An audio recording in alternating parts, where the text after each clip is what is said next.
Okay. So,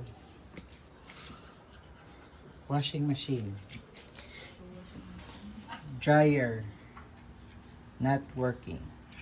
Okay. We just plug this. Plug natin. Okay. Plug natin. Actually, this is not my cup of tea because I'm more on sa mga sasakyan, mga Volkswagen. So, first time ako mag-vlog ng paano ayusin yung washing machine, Fujiden. So, ayaw gumana yung dryer. So, naka-plug yun na. Yan. So, wala. See? Yung sound. So, when I open this part here, okay naman yung parang niya, may parang stopper. Hindi sira. So, yung next option ko is I need to open this. Ito. So, I remove all 5 screw yata. 5 screw. 5 screw yan.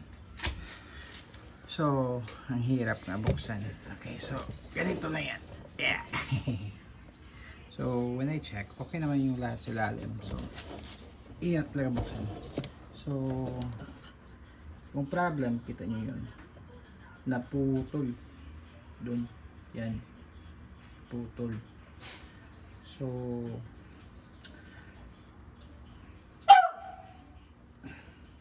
yan yung problema ng washing machine. So, teka muna. On natin ulit. On natin dyan.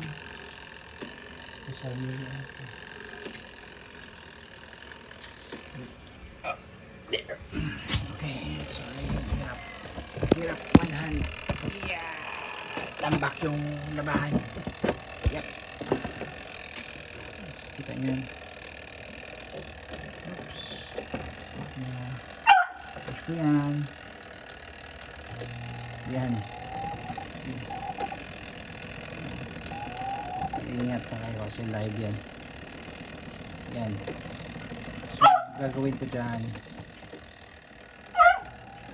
is kailangan makonect. Okay? So, yan na muna.